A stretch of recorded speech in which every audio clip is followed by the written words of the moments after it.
I'm telling you, I'm so excited about today. So I'm having a blind tasting with Rioja wines. I've got 5 wines that have seen a little bit less aging and 5 wines that has more aging. And here's the amazing thing, is I'm doing it blind. So that means that I have no idea what's on the label or even what's in the glass. I mean, literally, I just have to feel my way through it. Wait. I don't think that you're supposed to be blindfolded. Oh.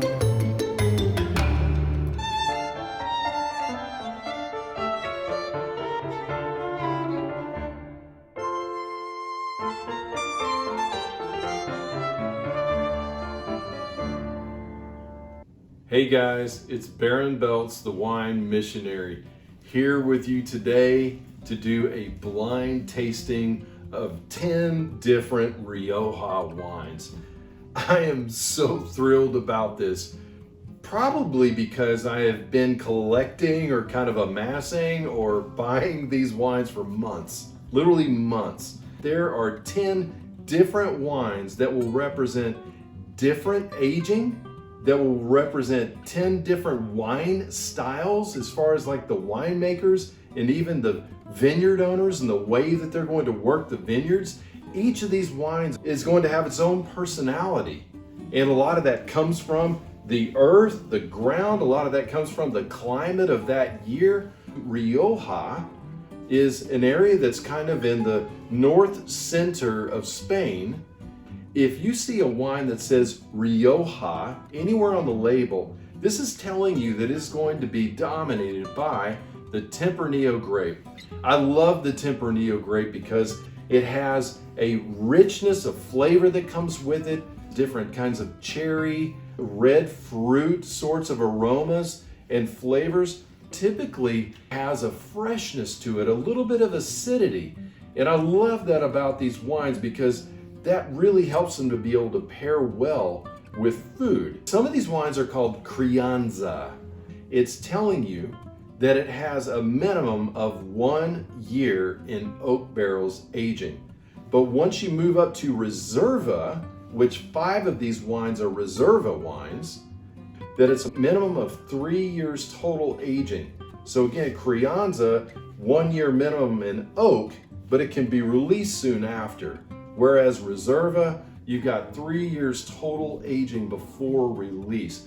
Once you get to Grand Reserva, now you're talking about 2 years minimum aging in barrels, and then 3 years minimum aging or resting, as they might call it, in the bottles. So for the guys that are counting the money, that's 5 years before you can release that wine when it's a Grand Reserva. I don't have a Grand Reserva today. They're amazing wines. There's a difference between the pricing when it comes to Crianza and then Reserva. So obviously, because Reserva has been aged a minimum of 3 years at the winery, that costs the winery money. Not only that, but it costs money to buy these barrels for the wine to age. As you can see, I have 10 different red wines in front of me, but what I want you to know is, yes, I know that I bought 10 bottles of Rioja. My wife Emily poured these beforehand, so I have no clue which wine is which. That's why it's called a blind tasting. Once we reveal each wine, then I'll know all the information about them, which really makes it, hopefully, more fun for you. So I'm going to start with 11. I'm going to taste all the way through 20, and I'll be giving you my notes. What I see when I look at the wine, I'll be telling you what I smell, also when I'm smelling the wine, and then what I'm tasting. At the end of this, I'm going to rearrange these wines in the order of which I've kind of scored them. Let's get going. Number 11. It's got a nice little kind of purple hue to it. All of these are going to be different kind of hues and shades of red to some degree. So let's give it a smell. Yeah, pretty subtle on the nose, really. Tempranillo kind of tends to jump out of the glass at you. This one, however, is just a little bit more subtle. It does have a little bit of some oak characteristic that I can smell there. It would be like a light roasted coffee maybe. and then maybe just a touch of cherry in the background. So let's give it a taste too. Wow, on the palate, this really has a lot of flavor. Here, really what I get is a little bit of red and black cherry. There's just a little tiny nuance or note of, like I said, like a light roasted coffee. That sort of thing is usually telling you there's some oak aging. Every single one of these has some oak aging. So I'm just gonna make a couple of notes here. Okay, number 12. Yeah, wow. Okay, so color-wise, this is completely different from number 11. Remember number 11, I mentioned a little bit of a purple, kind of a violet hue. This has absolutely no sign of that. A burnt red, kind of a brick red color. Definitely signs of aging here, no question. Now, it hasn't quite gone that orange route. Sometimes when you see some orange or kind of rusty characteristics, especially on the rim of the wine, that would really tell you that it's seen quite a bit of aging. So let's give it a smell here. Wow. Okay, like right off the bat, it is like, I mean, literally it's like sticking your head into an oak barrel is what it smells like. By the way, I love that smell too. So when you're walking through wineries that do a lot of oak aging and they have all the oak barrels, there's just something amazing about that smell. But yeah, that's what this smells like. Yeah, again, this might be more of like a medium to dark roast coffee note is kind of what I'm picking up here.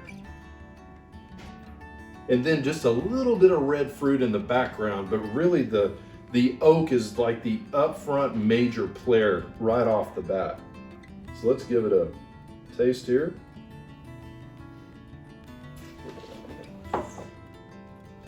Even at the first, with tasting this wine, really oak is really the dominant player here. So I wouldn't say that it's so overly oaked, as I've had many Riojas that were just so much oak and so little fruit, or the fruit was just completely hidden. This one is kind of going that direction, but you can still get that little bit of red fruit there. I might even say this might be more like a black cherry kind of note, but again, those coffee, kind of medium to dark roast coffee notes really come through. They really stand out in this wine. So I might even say that this wine might be a little bit young from a standpoint of letting those kind of oak flavors kind of settle down a little bit, and maybe the fruit might tend to come out maybe a year from now or two. Hard to be able to tell, but if you like oak, number 12 is a great option for you. So I'm going to make a couple of notes here. All right, on to number 13. So, yeah, this one also has more of that brick red color. It's got a great color to it. So let's give it a smell. Dark roasted coffee, but there's also a little bit of a vanilla note in there too. We'll taste it here.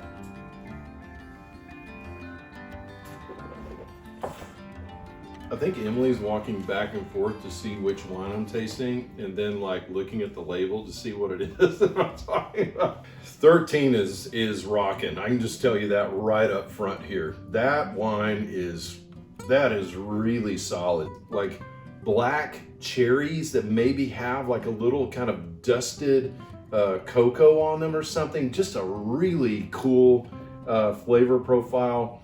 It really is smooth on the palate. It's absolutely delicious. Number 13 is really great. So I'll make a couple of notes here.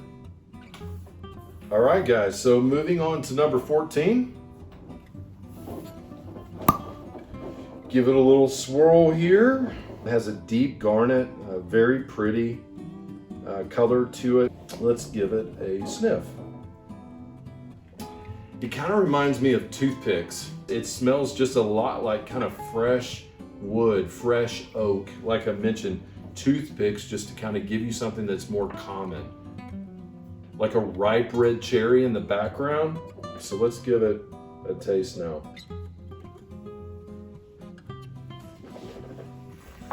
With this wine, number 14, the palate really came alive, way more so than the aromatics. Like a ripe red cherry, maybe even a little bit of black cherry. like on the finish, which I'm tasting right now, a sweet cocoa kind of note. Well made, it's solid. So make a couple notes here. All right, guys, so let's go to number 15 now. And give it a look. Yeah, so number 15 just shows a little bit more of a fading around the edges. So let's give it a sniff here. Black tea grounds dry. A black cherry note in there somewhere. That's really what it reminds me of. So let's give it a taste now.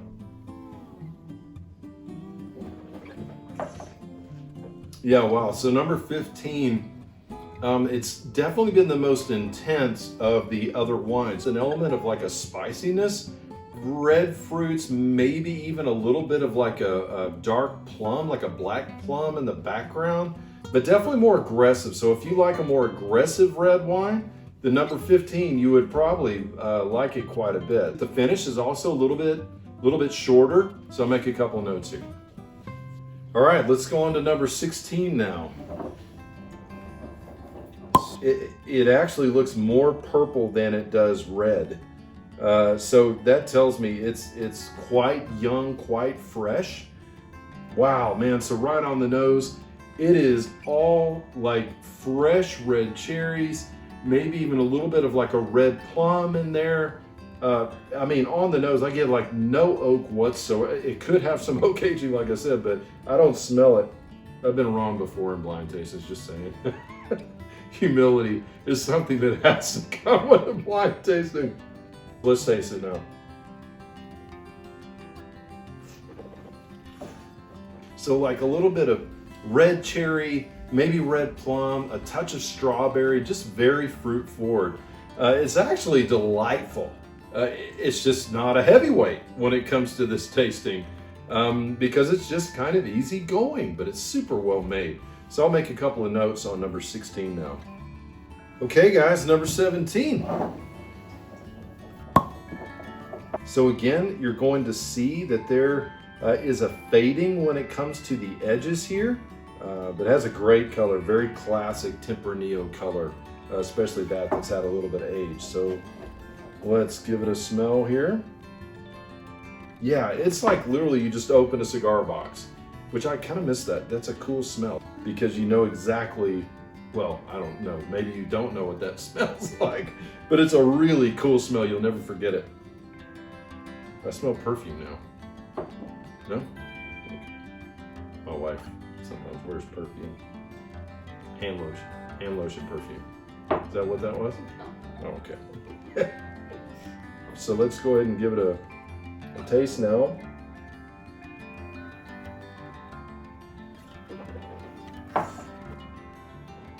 Oh, that's delicious. Wow.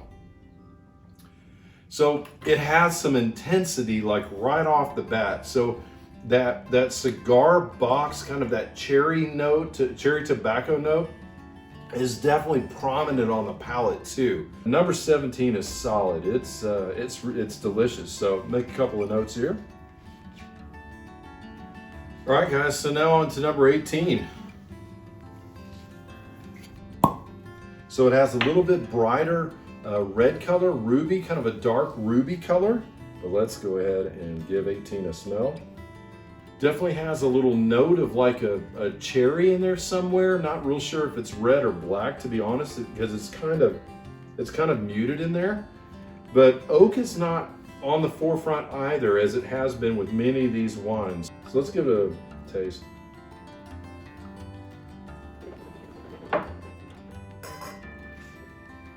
It really reminds me of like very traditional Tempranillo with a little bit of oak aging. That's super generic language. Has a little bit of red cherry, a little bit of black cherry, not a whole lot of oak infusion. Make a couple of notes. All right, number 19. Like a rich, kind of deep garnet color to it. So let's go ahead and give it a smell. Interesting. So this one right off the bat on the nose, it reminds me of like stewed plums. But like I said, sometimes the aromatics can be a little bit deceiving. So let's go ahead and taste it.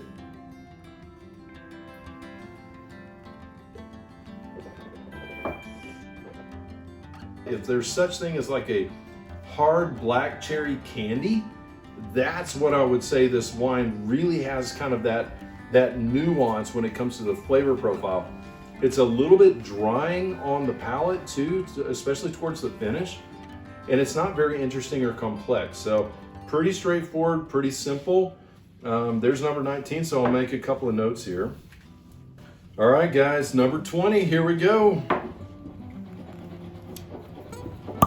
Definitely has more of like a dark or deep garnet color to it. Let's go ahead and give it a smell. It really just smells more like a kind of a generic sort of oak characteristic in there. Really not much fruit on the nose, but let's go ahead and give it a taste.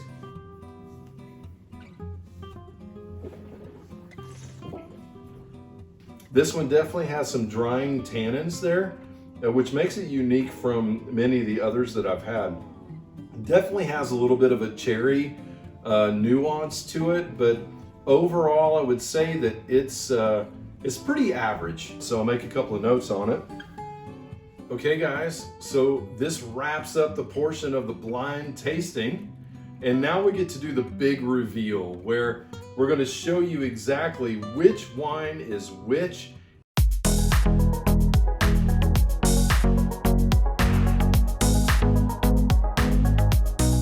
Okay babe, I've got them all in order from my favorite to my least favorite. So she's going to bring them 2 out at a time. So if you'll bring me number 13 and number 17.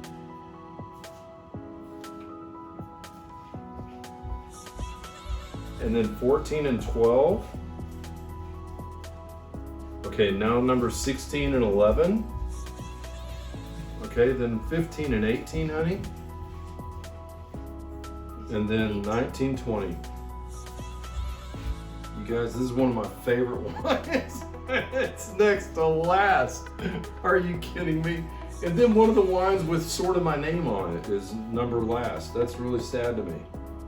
So wow, number 1 right here, guys. This is Barron de Villetson. So you guys can see that right there. That's number 1. What I loved about this wine, just reading my notes, is pretty oaky on the nose, but it's supple on the palate, has a great balance, and an excellent finish. So number 2, this was the Barron Rioja. This is another Reserva. So that's number 2 on the list. So this one had that cigar box, a little bit of cherry tobacco. Yeah, so cool. What a neat wine. What have we learned today? Well, I'm taking a survey right now to see how the Reservas really fared against the Crianzas. So as you can see with the first 3, these are all Reservas, the number 1 through 3 placements. Doesn't really surprise me that much, but I would say that once we got past that point, really the lines were a little bit blurred between Crianza and Reserva, which is actually a surprise to me.